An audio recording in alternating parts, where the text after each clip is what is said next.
caminho, no sentido de ver como vamos nós trilhando o trilho da vida. Deixo-vos o peito à vossa consideração, mais ou menos um conjunto de palavras que eu vou, entre outras coisas, hoje vou dizer algumas considerações. Eu gosto mais de falar sem estar constrangido no papel, mas entendi que, sendo o conteúdo que vou dizer muito fingido, os conceitos podem não ser assim tão claros para todos. E, por outro lado, também conceitos que provavelmente necessitarão ainda da reflexão para serem bem cristalizados, porque nós, na ciência, não cristalizamos um conceito logo assim que ele aparece, estamos, por vezes, cristalizando o conceito, nos retocamos à medida que o conceito vai aparecendo. E, nesse sentido, portanto, resolvi, então, prender-me mais ao texto, propriamente à palavra que vai sair. Vou fazê-lo sendo considerações a propósito e passando 3 ou 4 imagens na vossa memória, se fiquem registradas as 3 ou 4 ideias que me parecem ser mais centrais, mais importantes para vos dizer. Pensar para mudar. Pensar é o subtítulo do texto que vos deixo. Não é, eu diria, um subtítulo que tivesse aparecido ontem, eu diria. Não é imediato. Não há um certo imediatismo nestas coisas aqui. Há muito de manutenção, de facto, que se calhar uma das coisas em que valeria bem a pena a Universidade e os centros de investigação de investir é nesta coisa de olhar para dentro de nós e vermos afinal como é que nós pensamos. É que, ouvindo outros, até de outras culturas e de outros sítios do mundo, por vezes venho depois no regresso a casa pensando assim, mas será que aquelas pessoas com quem eu convivi durante 2, 3, 4 dias, naquelas conferências que fazemos, pensam tal alguma coisa? E será que aqueles cérebros funcionam da maneira como nós, a nossa cultura, vamos pensar que ele funciona? Será que afinal a base não nos vem tanto como nos livros de alerta no sentido de vejam bem, olhem bem para essa coisa que é o cérebro, porque se calhar ele não funciona tanto assim como nós achávamos que ele funcionava? E o subtítulo, portanto, do tema pensar para mudar de paradigma, ou pensar para mudar de pensar, então não é um experimento, é de propósito e é um desafio. Primeiramente, um desafio no próprio radical. Depois, pensar para mudar de paradigma, ou pensar para mudar de pensar em jeito de interpretação intelectual, tem muito a ver com a inquietude que, no momento, sinto como cidadão. Carrego o botão da televisão e não raro ouço o senhor dizer é necessário mudar de paradigma. E a última das mensagens era mudar de paradigma político. Já ouvi falar de mudar de paradigma social. Já ouvi falar de mudar de paradigma jurídico. E a pergunta que eu me próprio faço é se esta proposta é feita com a consciência do que significará efetivamente uma mudança de paradigma, seja ele político, seja ele social, seja ele jurídico. Lembro aqueles que se têm debruçado sobre esta matéria, como, por exemplo, o especialista das questões da análise paradigmática. Não sei se como será assim tão frontal, tão capaz de dizer nós vamos mudar de paradigma. Amanhã nós pensamos e vamos sentar à mesa para começarmos a pensar em mudar de paradigma. Nunca li as obras de Kuhn, que tenho muito lido, enfim, publicado, tenho muito lido, todos nós, a fratura paradigmática. Nunca li nas obras de Kuhn esta forma fácil de entender a mudança. Daí que eu me pergunto a mim próprio, mas será que as pessoas que falam disto desta ideia uma noção clara? E sabem elas as consequências que poderá estar por detrás de uma mudança de paradigma? As implicações, portanto, são para mim mais documentos. Não trago a conferência depois, a colação, para sair desta sala com respostas a esta questão, como é óbvio. Então, parece que isso seria despropositado. Mas trago um conjunto de ideias que eu vou formulando quando penso nestas coisas e que me levam a pensar que muito antes de pensarmos em mudar de paradigma, seja ele por natureza for, uma das coisas que hoje se calhar se impõe é mudarmos a nossa própria forma de pensar. Dirão, mas e mudar de pensar é fácil? Eu diria, não é. Mas, pegando os livros desde os gregos, os clássicos mais próximos, ouvindo até os especialistas da hora, fica-me sempre a ideia de que aquilo, no fundo, que eles vão propondo é uma outra forma de pensar. É sempre uma outra forma de dizer a coisa.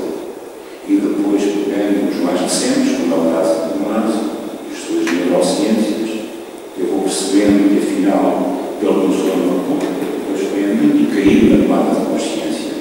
E aí ficou, e aí anda, mergulhado. Como é que o homem toma consciência das coisas? E às tantas, desenvolvendo o livro, já mais para o fim do livro, eu venho dizendo, mas se calhar nós temos que pensar outra vez no que é isto de pensar. Porque na nossa cultura estamos habituados a dizer que o nosso cérebro funciona desta e daquela maneira, mas se calhar as coisas não são assim tão claras. Pois bem, para mim não foram até agora nada claras, porque tenho uns quantos anos de vida académica e há um tempo nesta parte, 30 anos nesta parte, venho fazendo esta proposta justamente de libertarmos a nossa forma de pensar e ver se não é de outra maneira, porque acaba por nos livros que afinal nós pensamos. Mas devo-vos dizer que na economia esta proposta tem causado as suas coisas. E não tem sido com facilidade que vou vendendo e vou abandonar o caminho. Até, digamos, tenho tido alguns dissabores em fazer estas propostas, porque de facto alguns ficam cheios de medo em ter de pensar que afinal pensamos de outra maneira. Mas isso não tem impedido, de facto, de fazer estudos sobre isto. E o que é curioso verificar é que hoje já não sou só eu a pensar nisso. Ou seja, já mais umas quantas outras pessoas me vieram dizer que se calhar, de facto, nós devíamos pensar que o nosso cérebro funciona de outra forma, que não aquela que vem tanto nos livros.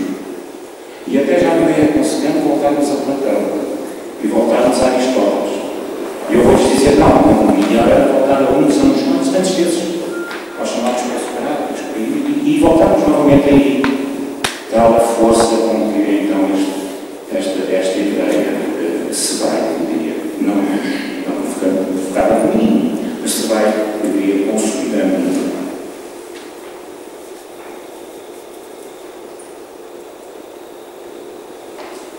Eu sou homem de investigação e gosto de partir para as coisas, quando tenho que pensar nelas, formulando uma questão, ou mais do que uma questão.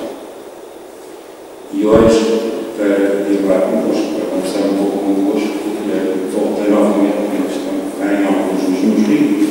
Eu estou sempre a referir a esta que está agora colocada aqui à vossa consideração. Se o homem é um animal de experiências, e se a sua atitude de pesquisa permite determinado sentido da ação, então deve existir uma teoria da prática que mexa diretamente com os atos e factos possíveis. Lendo isto assim, eu penso, banal, uma frase banal, mas gostaria de chamar a atenção para 3 ou 4 aspectos do ponto de vista académico que me parecem significativos. Quando eu aqui falo de experiências, experiências laboratoriais, nem daquelas que se fazem para consolidar estatisticamente os dados. São das coisas mais banais do viver. As experiências, todos nós hoje aqui fizemos já várias experiências. Eu fiz várias para chegar cá.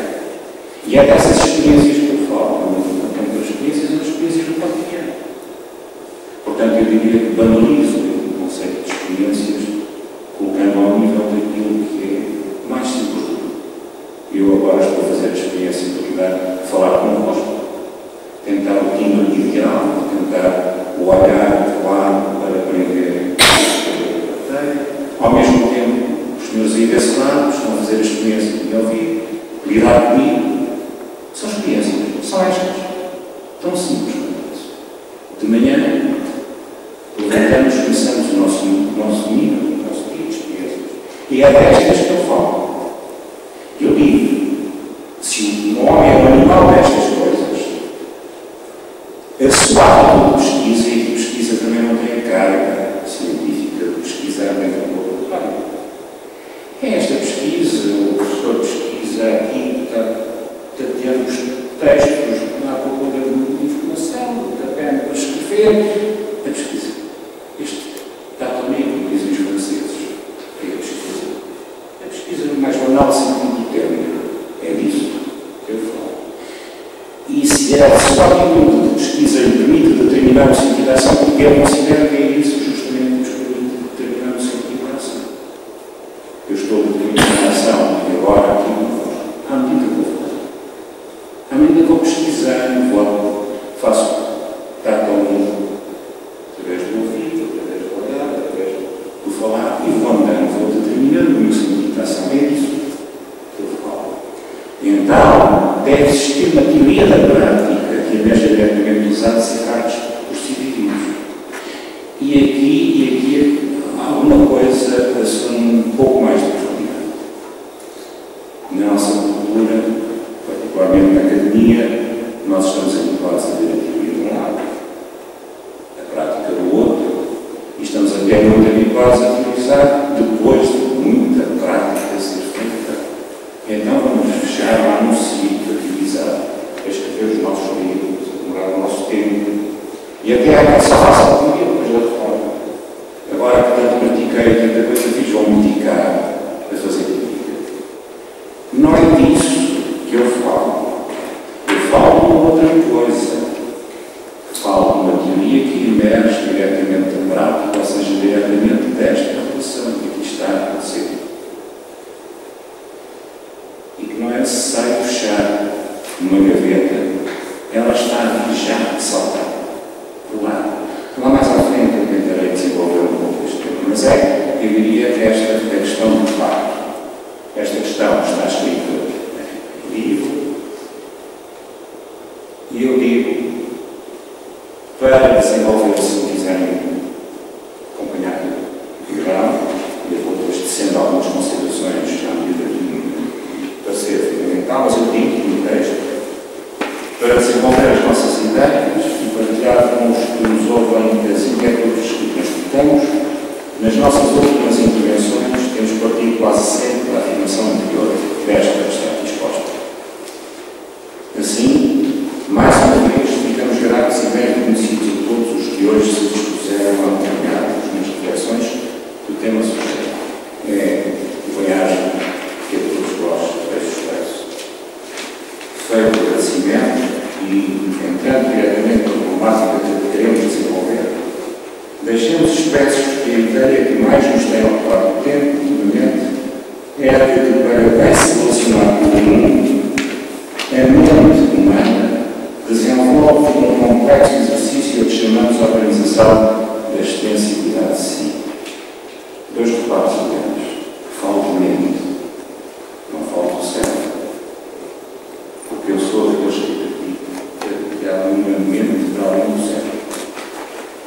E lá mais à frente eu direi o que penso que essa mente faz. Mas posso deixar já expresso que sobre os que penso que não é o cérebro que pensa dentro do homem. É a mente. E sobre os que penso percepção de que o cérebro é apenas um instrumento que a mente se serve. Muito lá mais à frente eu desenvolvo um pouco a ideia, mas não queria deixar esta questão colocada como um introito do que vou desenvolver. E essa mente procura, dentro de mim, analisar a extensividade de si. O si aqui é o nível jeito do Damásio. Damásio diz que nós organizamos um si. E ele não sabe muito bem se esse si é o eu dos psicólogos, se é o ser dos filósofos, se é o eu ou se é o ser com eu. Ele ainda não determinou muito bem onde se fica nem o que ele é. E eu também não. Mas lá que a minha intuição vai dizer que ela existe dentro de mim, pois isso para mim tem muito divertido. E que a minha mente agora aqui está a organizar esta extensividade. No fundo, o que é esta extensividade? Sim, é justamente isto que eu estou a fazer para connosco. Tornar extensível. Fazer com que eu seja próximo de cada um de vós que está aí, embora não levantando a cadeira, e vocês vão sair do vosso local. Mas a mente, a vossa e a minha, estão fazendo um exercício para que todos aqui sejamos parte integrante de um todo, que não me perguntem muito bem como ele se está a organizar, mas que este todo está-se a organizar como um todo que pensa de uma certa maneira. Este conjunto de pessoas que aqui está, extensividade de si, um conceito que eu desenvolvo e que, no fundo, aqui tentei isto de uma forma simples, mais simples, se quiser. É um conceito que tratamos com profundidade na nossa obra de desenvolvimento humano e profissionalidade, Seminários de Negócio, publicámos em 2010, e que foi dado às também em Lisboa por iniciativa conjunta da OBID, que é o Laboratório de Investigação Independente, e a editora, e que temos trabalhado como temática de formação nos seminários laborais da Escola de Navarra, em Lisboa. Temos utilizado o mesmo conceito para a formação de enfermeiros e para a formação de médicos. Esta noção da extensividade tem muito a ver com a capacidade de uma relação, já vamos ver mais. É no âmbito dessa formação que temos tido o cuidado de realizar que, como se pode ter nas nossas obras, não preconizamos como deve ser o exercício de olhar o mundo, depois de olhar o mundo. Eu estou a olhar o mundo. É um exercício que todos eles estão a fazer, estão a olhar o mundo significa olhar tudo isto. Eu comecei a olhar para os quadros, para as paredes, ver onde está, não consegui nada desta sala. Olhei o mundo antes de me sentar aqui. E o que eu digo é que eu não penso como ouço, que diz que o homem tem de ser um olhante do mundo desinteressado. Tem que olhar o mundo de uma forma desinteressada. Diz ele. Para que a transcendência se dê o que aconteça. Eu digo o contrário. Se me quiser transcender, eu tenho mesmo que olhar o mundo interessadamente. Portanto, eu passo de uma perspectiva contrária deste pensador. Para que o homem obrigatoriamente se tem de dedicar, seja efetuado partindo do indivíduo da posição de espectador desinteressado desse mundo visual. Ao invés, digo eu, partindo da posição de que a consciência é já um exercício da mente, entendemos aqui que o homem está obrigado a colocar-se como alguém possuindo um eu, cuja finalidade é consagrar a sua existência à ação complexa de satisfazer a relação estreita com o ser. Eu acredito que nós nos movimentamos muito para chegarmos a essa entidade que é o ser. Faz-nos ir dentro de si mesmo, na sua mente, para mostrar que eu sou o chamado sentimento de pertencimento ao nós. Tenho utilizado muito este conceito na área da psicologia e na área da formação psicóloga, o pertencimento ao nós. É o que nós estamos aqui a fazer hoje. A nossa mente, organizando a tal extensividade, fazendo com que cada um dos nossos erros seja extensível ao lado. E às tantas, sermos capazes de sair daqui com o sentimento que, afinal pertencemos a qualquer coisa. Pelo menos este grupo, já cá estamos, pertencemos. E a nossa mente movimenta-se nesse o que eu digo é que para isso eu parto de uma posição diferente daquela parte que diz para isso tínhamos de ser trabalhantes de uma forma desinteressada e não. Eu não interessa cada um de nós, como vocês. E é na medida em que me interessa por isso que me transcende. O exercício é delicado e coloca de imediato questões de consciência, sem dúvida. Porquê? Porque se o homem é um animal de experiências, se há âmbito de pesquisa no sentido de datear o mundo e permite determinar o sentido da ação, estou a reforçar ideias que já transmitidas, então deve existir a teoria da prática diretamente emergente dos atos e factos positivistas. Quer isto dizer que, se quisermos agora pensar no que está aqui a acontecer, provavelmente teremos que olhar nos atos que aqui aconteceram. O ato musical, o primeiro e o segundo, depois as palavras do professor, depois as palavras do doutor, e depois os factos que aconteceram, ou seja, as coisas relevantes que efetivamente aqui durante uma hora ou 2 horas aconteceram. Esta expressão para algumas pessoas pode ser um pouco mais difícil de aceitar na área da justiça, na área da investigação criminal, cai bem, porque justamente o investigador criminal procura o facto dentro do âmbito, antes de levar alguém, eu diria, num juízo. O advogado pode ter justamente a mesma coisa. Depois de congregar os acontecimentos em atos que são significativos, procura dentro desses atos factos relevantes.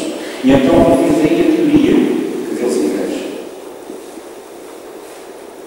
Se o homem, portanto, a teoria emerge da prática, de uma emoção, não é?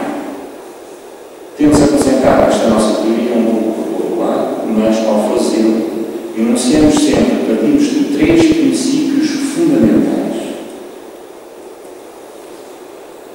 ou 3 posições de princípio. Primeiro, a teoria emerge da prática. Está, portanto, a explicar no princípio de que, claro, segundo princípio, a existência necessária das essências. E aqui eu diria arranjei um pouco de lenha para ir queimando, não é? Porque fazer esta afirmação, depois, dizer, há uns quantos que não gostam que eu faça esta afirmação. Mas eu penso que sim. Eu penso que as essências demais, a partir das existências justificadas, das nossas existências. Pois bem, aceitamos que o que acabamos de dizer pode fazer uma série de complexidades e tem feito. Também aceitamos que aqui, quem nos ouve, tem imensa necessidade de nos informar.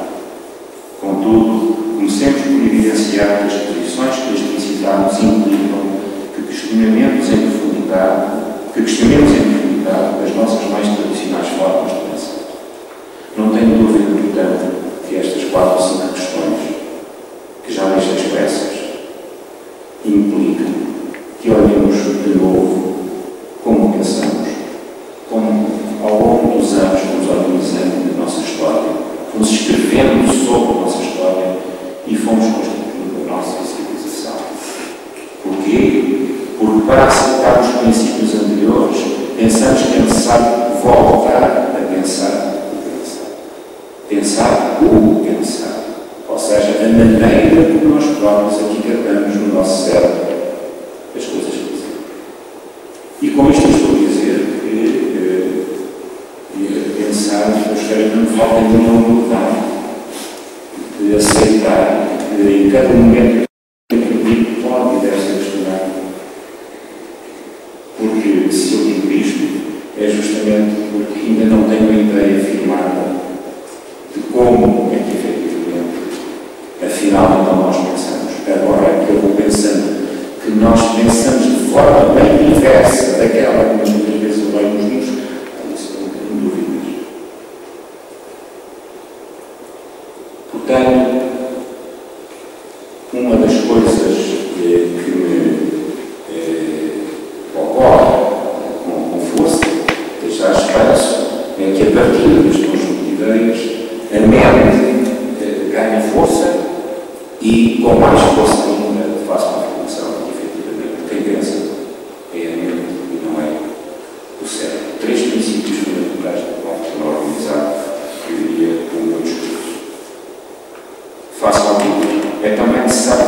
pensar a relação do alto com o vinho. Eu penso que isto era mais importante do que pensar já em mudar paradigmas. Voltarmos novamente a pensar a nossa forma de nos relacionarmos com o mundo. E então, num grupo de trabalho, alguém me dizia, depois de umas quantas horas, que provavelmente o que estará a acontecer, mais do que um confronto entre civilizações, agora está muito na moda também pensar-se nos choques de civilizações, com um jeito de um clima, se calhar não valia a pena é pensar que afinal não há choques de civilizações, e o que valia a pena era nós olharmos para a forma como pensamos no mundo. Nós, os ocidentais, olharmos para o Oriente e pensar como pensamos do Oriente, o Oriente olhar para o Ocidente e pensar a forma como nos vai olhando também. Eu disse depois, se calhar, é justamente aí que está o problema, voltar a olhar o mundo. O exercício é complexo e não pode ser explicado em profundidade no contexto de uma intervenção como esta, já que o tempo é escasso e o propósito não deve servir para investigar termos novos. Enfatizemos, contudo, as duas últimas pistas enunciadas e centremos nelas um pouco mais a intencionalidade, onde mais intencionalmente a nossa atenção. A primeira necessidade coloca-nos perante um exercício radical que não só implica utilizar o conhecimento que o homem já adquiriu, diríamos mesmo todo o conhecimento, para questionar a forma como o fez, tendo ainda em conta que o tal exercício de construir uma extensibilidade pessoal que, servindo para nos ligar para os outros e ao mundo, implica, desde logo, a construção de atitudes de primeira água em que, sentindo bem, o que está em causa é caminhar para a justa medida das coisas. A justa medida das coisas.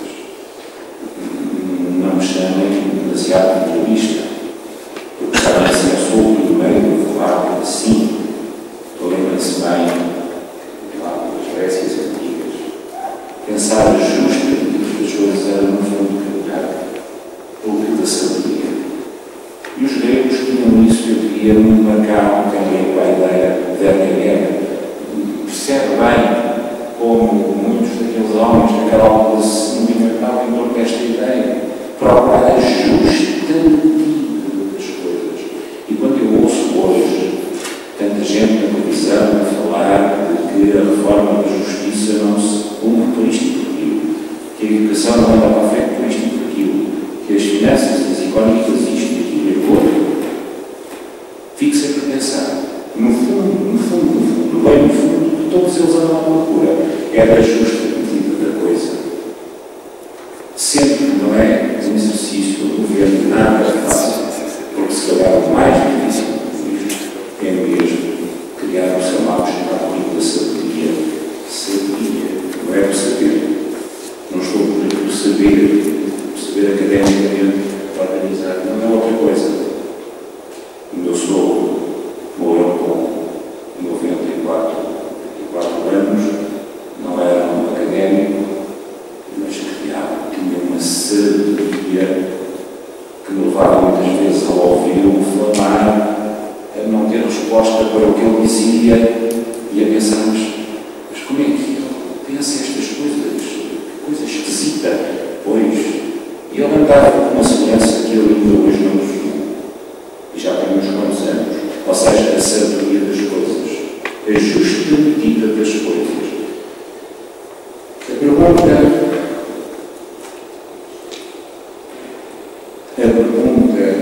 que aqui se pode fazer é se os exercícios anteriores se apresentam ações fáceis de realizar.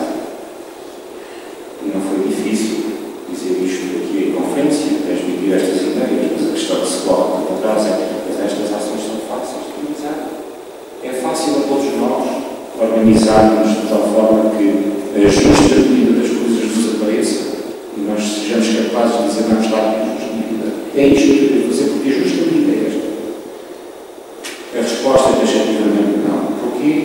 Porque tais ações implicam que a tomada de consciência se não cumpra através de atitudes minimalistas.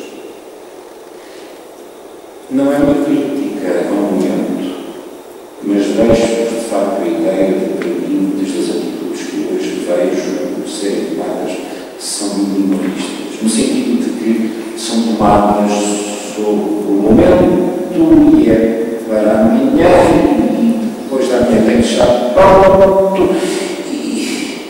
e vai-se fazer a reforma do Portugal inteiro em 24 horas pelo sábado, depois minimalistas neste sentido. De procurar cumprir o percurso de vida, recorrendo apenas à satisfação de desígnios meramente pessoais. Não é nisto, de facto, também aqui muito dizer, mas muitas vezes fica uma ideia de que são mais os desígnios pessoais que vão norteando essas ações minimalistas do que propriamente o pensar de fundo, no sentido de encontrar a justa medida da coisa. É que quer o homem quer não, desde que em causa esteja a organizar a dupla relação de nós com os outros, com o mundo, estar aqui e agora, utilizando uma expressão tanto ao lado de Jorge de Sena, impõe-se em isso, muitas vezes, temos consciência, é a entrada no universo do ser. Ou seja, dessa unidade cósmica, o ser também é uma unidade cósmica, onde a nossa mente mergulha, pois, a nossa mente mergulha nessa unidade cósmica. É a minha intuição, desculpem, mas eu tenho mesmo de dizer assim, não levem mal.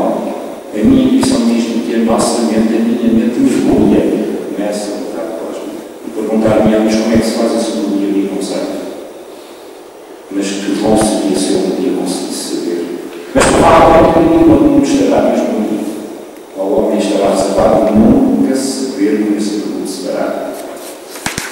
Onde a nossa mente mergulha para aí encontrar os princípios fundantes de todas as nossas ações. Mas a minha intuição diz-me isso.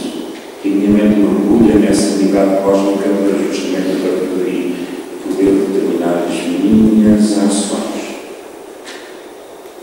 Não é muito fácil, ao contrário, é um salto mental que, implicando determinações de vida, arrasta consigo a imperiosa obrigação de voltarmos a olhar para a nossa individualidade, a fim de satisfazer necessidades que, parecendo muitas vezes uma cartilha moralista, mais não são os estreitos caminhos que obrigatoriamente temos de entrar ao sabor do livro da vida.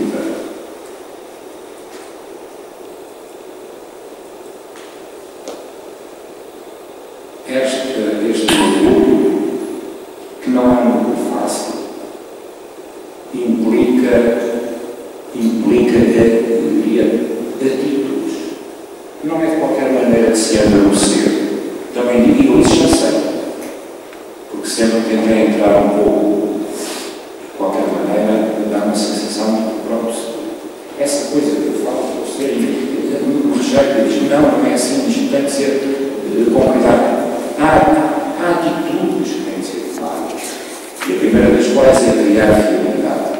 Quem está ligado à investigação não sabe bem isto quer dizer. Ser fiável, no fundo, é isso. Criar fiabilidade. Ou seja, que os outros nos acreditem. Que acreditem naquilo que vamos dizendo, vamos fazendo. Que vale a pena seguir. Porque cada pessoa que faz as coisas com critério, não as faz de qualquer maneira. Uma segunda atitude fundamental é ser capaz de refletir e criticar. Não entremos no ser de qualquer maneira, porque ele exige que façamos reflexões aturadas e que tenhamos uma atitude, eu diria, crítica, para não sermos neutros, porque se calhar não existe ninguém que seja neutro, no sentido que eu diria total do termo. Criar acessibilidade pelo outro. Não é aceitar, eu diria, criar a aceitação do outro, é a aceitabilidade pelo outro, que é uma coisa completamente, eu diria, diferente. É explicitar necessidades latentes. Os psicólogos utilizam muito esta expressão, porque justamente na área da psicologia, na psiquiatria, uma das coisas que se procuram é fazer o indivíduo não fala, eu diria, trabalhar na sua individualidade, explicite as suas necessidades. Diga ao que vem o que quer, porque ao fazê-lo, dizem na psiquiatria, na psicologia, perdem o medo do confronto com a realidade e até do confronto consigo próprio. Explicitar necessidades latentes, criar vontade de participar. Criar vontade de participar. Ou seja, não ser daquele jeito de esperar que a coisa lhe caia no colo. Ter a vontade de ser ativo, não é? Criar intencionalidade na ação, ou seja, não agir por agir, mas agir com intencionalidade. Porque a intencionalidade acarreta a responsabilidade. A vontade de fazer implica que eu depois crie uma responsabilidade em agir. Então, criar a intencionalidade. Para quê? Para sermos capazes de criar elementos de face a face. Gosto muito mais aqui de utilizar o face-to-face dos ingleses, porque me parece bastante mais expressivo do que o face-a-face português. O inglês está bem o que quer dizer face-to-face. Nós, às vezes, este face-a-face, mas não é porque olhamos o outro e vê se ele tem os olhos azuis ou castanhos. Não é isso. É criar momentos de face-a-face. Olhar a face do outro com respeito e ser respeitado no mesmo sentido, com a intencionalidade de ir lá, de ir a essa outra coisa que é o outro que está pela minha frente. E uma das atitudes mais importantes é criar momentos criar momentos de ouvir o outro. Eu diria, isto é uma cartilha que parece moralista. Pois, não é. É um conjunto de atitudes fundamentais sobre os quais, do meu ponto de vista, nós falamos mal da nossa identidade e é com dificuldade que acedemos a esse outro patamar do ser, onde o gosto encontra e onde a procura da justa vida das coisas se pode alcançar. E reparem que eu ponho aqui o criar momentos de face a face e criar momentos de o outro nesta elipse. Porque justamente aquilo que eu acho que nas sociedades se deve fazer é tentar que elas sejam ciclos, povos, como estas atitudes se treinem. Para quê?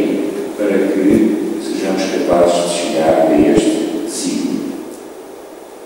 É justo então afirmar que o que a mente entende que seja feito se inscreve, de facto, num exercício de retorno. Ou seja, voltar à nossa integridade, voltar à nossa leitura interior, retorno. Um retorno, contudo, tem de ser escrito, conforme eu digo aqui no texto, retorno com muita grande. De maneira que se entenda que o retornar aqui tem de significar voltar antes para o mesmo se renascer com a fênix, que parte para uma coisa obrigatoriamente diferente.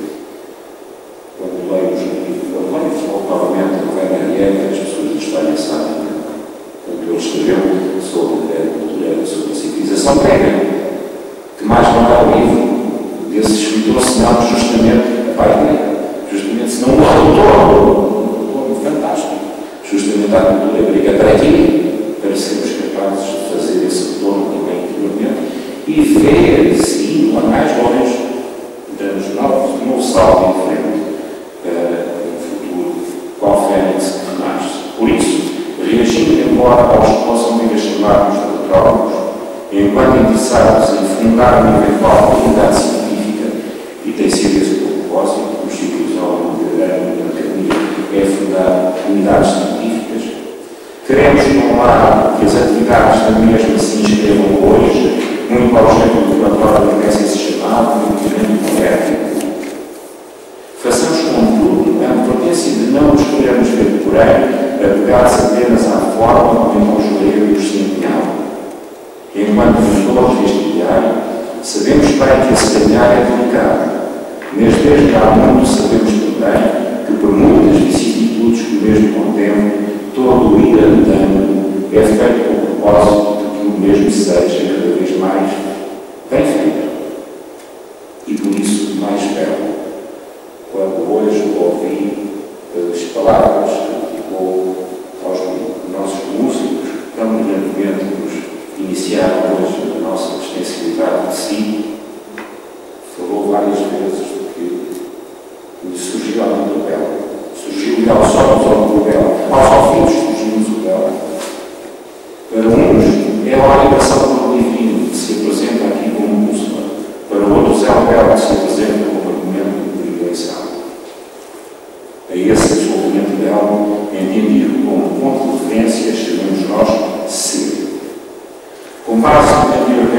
expresso, parece lícito tornar explícita uma nova inferência, porque acreditamos que é da experiência do ser humano acede às essências, vimos desenvolvendo, como anteriormente está referido, a ideia de que existe uma teoria que emerge da prática.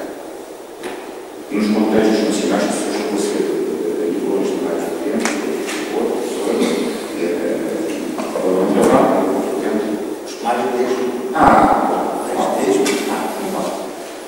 nos contextos nacionais e internacionais, onde nos movimentamos, sendo as ideias das nossas teses, fomos também em obras já publicadas, dizendo como ao invés do que outros afirmam, não é só a razão que participa da construção poética.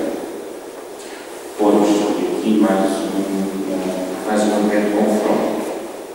Sabe-se bem como as academias dizer que a razão, afinal, não é isso que se pensa e que a razão não é bem o ponto de partida para muitas das coisas, porque a intuição e a imaginação, se calhar, são ambas mais importantes para a organização do saber. Dizer isto em algumas academias é fazer com que alguns ouvintes fiquem tremendos, não gostam, que se tira força à razão. Nelas afirmamos não só como a intuição se constitui um instrumento fundamental desse exercício, mas também como é através da construção das necessidades segundo este caminhar. Nas nossas intervenções temos referido que as intenções que nos norteiam são também dirigidas para a problemática da capacitação social. Nos nossos cursos, este tipo de atitudes e de forma destas atitudes tem muito a ver justamente com a aplicação da capacitação social. A capacidade de estar na sociedade com o conhecimento que temos, mas a íntima ligação com todas as pessoas e o mundo que nos rodeia. Ainda há muito pouco tempo, treinava um grupo de pessoas ligadas à enfermagem, que depois tinham uma responsabilidade educativa para algumas aldeias, e justamente a ideia era treinar essa capacitação social e utilizar algumas destas ideias para treinar a capacitação social. Ora, se para pensadores gregos, sobretudo para Aristóteles, a noética tinha por objetivo desenvolver a capacidade perceptiva, ao qual nós temos do ser humano, se essa capacidade chamava noésis, e o esforço por desenvolver essa mesma capacidade visava que, através de práticas que permitissem a transcendência, o ser humano se encontrasse melhor com o cosmos, então o que pedimos agora é que no centro onde pretendemos desenvolver a nossa atividade investigadora, neste centro professor, possamos criar um espaço no exercício da sensibilidade civil. Estou a fazer muito tempo, como é evidente, que se afirme num esforço de transcendência que, visando desenvolver a capacitação pessoal e social, permita aos cidadãos colocarem-se de forma cada vez mais adequada na sua relação cósmica com o mundo. Fundindo as preocupações anteriores com o que tem sido a nossa prática, é possível afirmar que o nosso esforço poético não só tem visado o objetivo anterior, como ainda tem sido feito treinando com outros seres humanos aquilo que chamamos a atitude de pesquisa. Eu acho que justamente o mesmo quando se faz uma licenciatura em enfermagem, mestrado ou doutoramento em enfermagem, em psicologia e sociologia, uma das coisas que muitas vezes fica por errado é justamente a atitude de pesquisa. Embora seja investigador, porque uma coisa é investigar, outra coisa é criar uma atitude de pesquisa. E quantas vezes nós fazemos vários anos de investigação, treinamos vários anos de investigadores e depois chegamos ao fim e dizemos assim que ainda não se tem atitude de pesquisa. Porque não é ser investigador que permite imediatamente dizer aquela pessoa que tem uma atitude de pesquisa. A atitude de pesquisa é uma outra dimensão importante para quem faz investigação, mas que se calhar muito ultrapassa um mero exercício de recolher dados, de juntar os dados e organizar-se daquilo. Porém, como não queremos ficar pelo recurso aos pensadores gregos, não esquecemos que para essa, e vou citá-lo, a noética, além de ser a dimensão espiritual, é um fator determinante na atribuição do significado da experiência. Ao animar o elemento material, entre modalidades multipolaritárias dá lugar à consciência de algo, de modo que a tal consciência pode anunciar-se, demonstrar-se e determinar-se racionalmente na unidade da objetividade. O esforço que temos vindo a desenvolver no sentido de saber melhor, como de facto a teoria pode emergir da prática, levou-nos, como de resto escrevemos já nas nossas obras, não só a pensar a razão como uma força que funciona bem ao contrário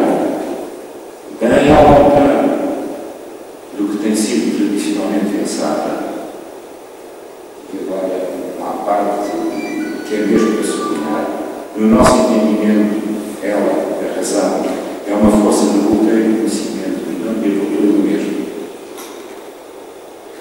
Eu sei que agora os quantos gostariam de fazer perguntas, mas hoje não temos tempo para isso. Em todo caso, eu vou escrever em torno desta ideia. A razão é uma força de bloqueio. Mas cuidado, eu digo bloqueio de que entrava o conhecimento. Não. Eu digo que ela mata para o conhecimento em determinado momento. Justamente quando o conceito está quase a conseguir, ela diz-nos: arrete, para. Justamente para nos fazer pensar.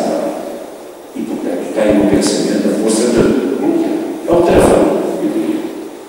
Esta noção é ao contrário de dizer que a razão é essa coisa virtuosa que nos faz andar do dia sempre para a frente.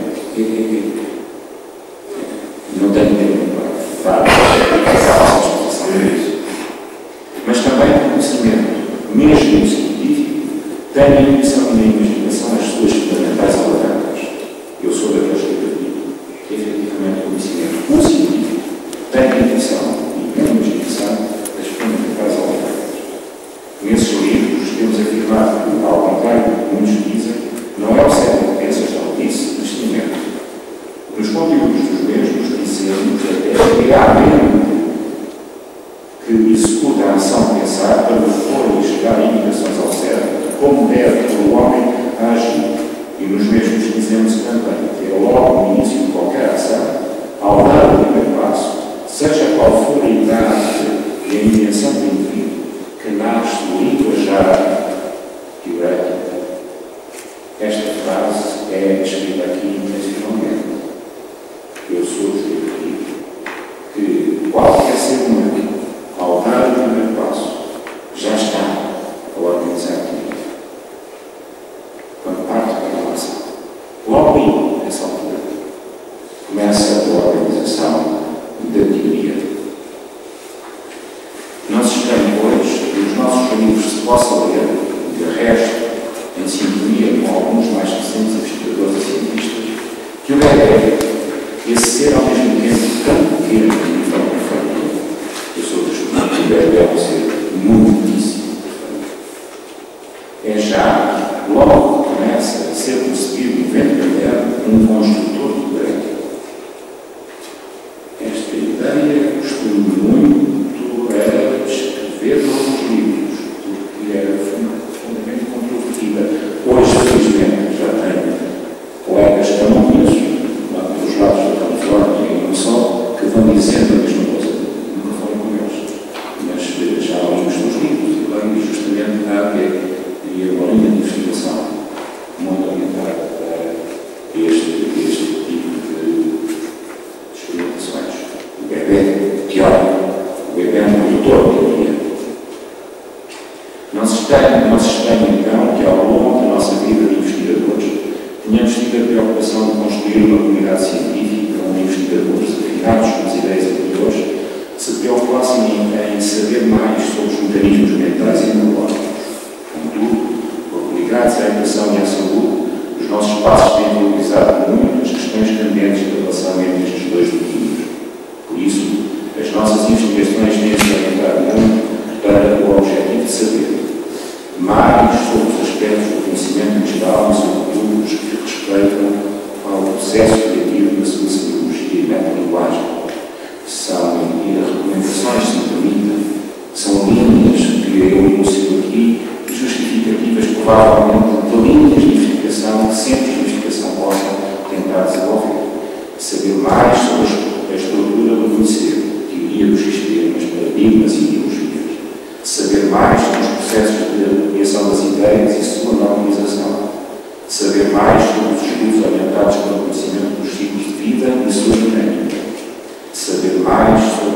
ideias e teorias sobre emergência, desenvolvimento, ecologia, decadência e extinção.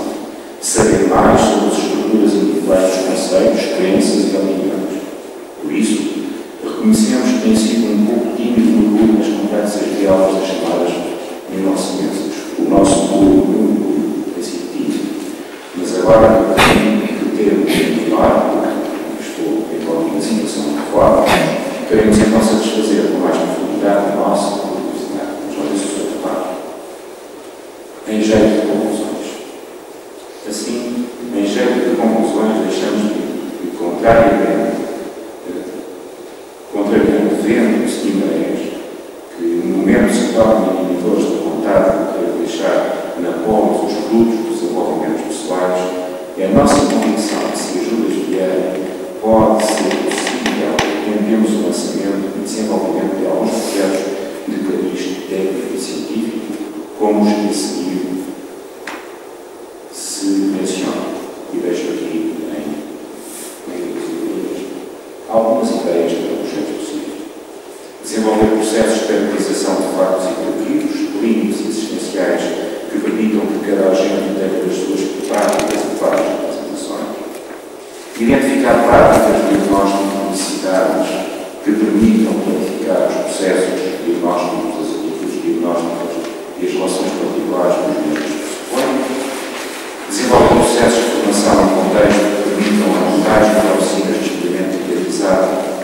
Organizar grupos e equipas multidisciplinares que permitam o projeto em conjunto as características dos processos anteriores. Desenvolver processos de avaliação e desenvolvimento humano no âmbito dos quais se preconiza a utilização de instrumentos soft. Eu chamo instrumentos soft de instrumentos menos duros e mais flexíveis, pelos que muitas vezes nós utilizamos para na área da estatística e mesmo na área dos instrumentos médicos, onde por vezes o próprio estudo é baseado, é pouco flexível e hoje vai-se trabalhar no sentido, digamos, de conseguir as coisas de uma maneira. Analisar e incluir respostas empíricas podem ser sistematicamente integradas em tomadas de teorização trabalhada, sem se tornar necessário recorrer à teoria formalmente constituída.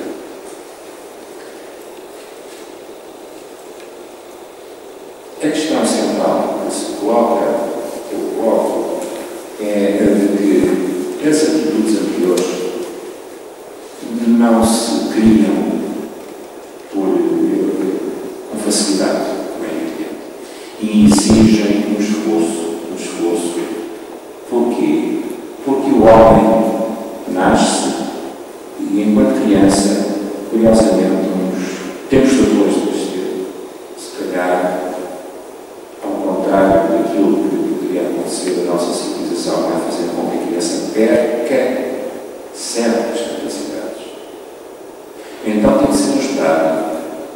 E a educação é um instrumento de ajuda, é um propósito de ajuda. E coloco aqui um conjunto de exercícios de ajuda que, a meu ver, são fundamentais para que as atitudes se cumpram. Coloco-os como necessidades, ou seja, eu digo, todos nós temos as necessidades, e a primeira das quais é a necessidade de ajuda, a necessidade de ser ajudado, desde a criança que diga. Então, a civilização, nós ao menos podemos pensar em ajudar o homem a ter vontade de agradar o mundo. Há muitos de nós que não têm vontade de agradar o mundo. Perderam logo enquanto crianças. Depois, enquanto jovens, não a adquiriram.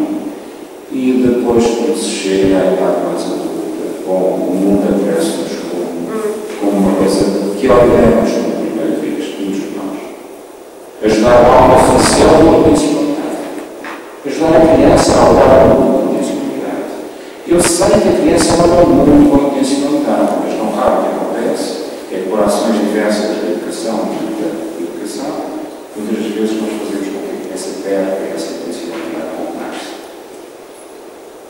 Ajudar o homem a compreender o mundo como a primeira organização à qual está obrigatoriamente constrangido, é uma ideia que me parece central, porque eu vejo.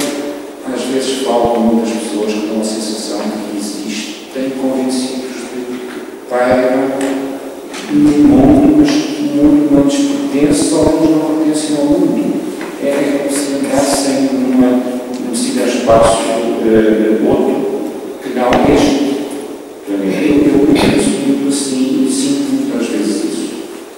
E acho que é necessário que o homem pense, na primeira organização, a que está constrangida é o próprio mundo. Quando se toca, é claro, é evidente que põe-se o problema da liberdade, depois, os quantos dias. Então, no seu entender, onde está a liberdade do homem? Não sei que o mundo é a primeira organização que nós temos, o resto, onde está a liberdade? Bom, depois ajudar o homem a interpretar o mundo tal como ele aparece. Porque lendo os livros, eu fico às vezes com a ideia de que aquilo que eu li não é bem nem coisas sobre o mundo, mas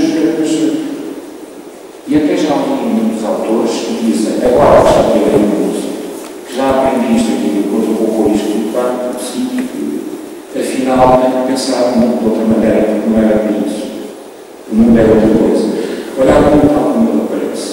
E isto dito assim pode ser uma coisa simples, mas se calhar não é assim muito simples como isso. E ajudar o homem a fazer isso parece ser um princípio importante da nossa própria civilização. Depois, ajudar o homem a entender o processo de desenvolvimento humano como árbitro do mundo, que é outra coisa que me confrange um pouco.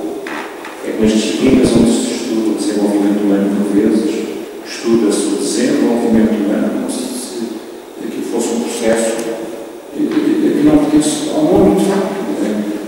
Pertence ao homem, pertence a cada um de nós, mas não pertence ao mundo. Eu fico um bocado constrangido, porque para mim o desenvolvimento humano é parte integrante do mundo. Só que, se eu pensar isto assim, a ciência que estuda estas coisas tem de levar uma volta completa. E não sei se muitas das pessoas que realizaram essa ciência estarão assim tão disponíveis quanto isso, para que a ciência que estuda o desenvolvimento humano dê essa volta completa. Mas eu insisto. Como se pode constatar, o nosso pensar diferente apresenta duas direções distintas, mas complementares. Uma diz da necessidade de pensar diferente seja centrado na análise da forma como, na sua intimidade, o próprio indivíduo organiza o pensamento. Outra, orientada para a maneira como, enquanto cidadãos do mundo, os indivíduos constroem, com base na sua estabilidade, a teia de relações que o Estado aqui agora implica. A proposta é, depois, pensar diferente para se poder agir melhor. Mas atenção, não sempre é necessário inventar o mundo. Muitas vezes aquilo que chega é seguir na esteira do que outros um pouco por todo lado vão fazer.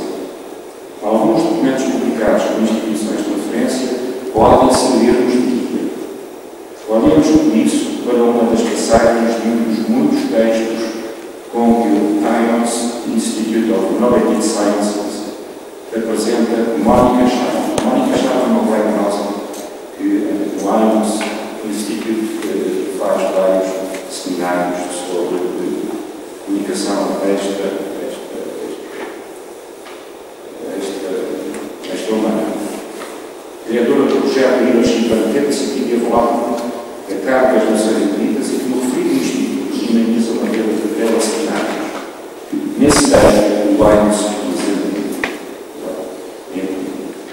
no interior de vários textos, que tirei uma parte, diz-se: a Organização das Nações Unidas tem atuado para a formação de uma nova consciência político-social global, que trata os problemas mundiais a partir de uma ótica multicultural e colaborativa. Por exemplo, desde 2001 está em andamento um projeto de criação de novas lideranças, chamado Lideranças para Resultados. Através do estímulo de capacidades e talentos individuais e de uma metodologia de transformação, pretende desenvolver potenciais humanos para que se abandonem modos de resposta automáticos aos desafios sociais e se engajem conscientemente para o melhoramento da vida das suas comunidades, reconhecendo que as pessoas podem influenciar o fluxo de eventos que se integrarem os seus próprios futuros. Individual e coletivamente. Segundo o diretor do programa, Mónica Chava, os resultados têm sido além das expectativas, treinando quase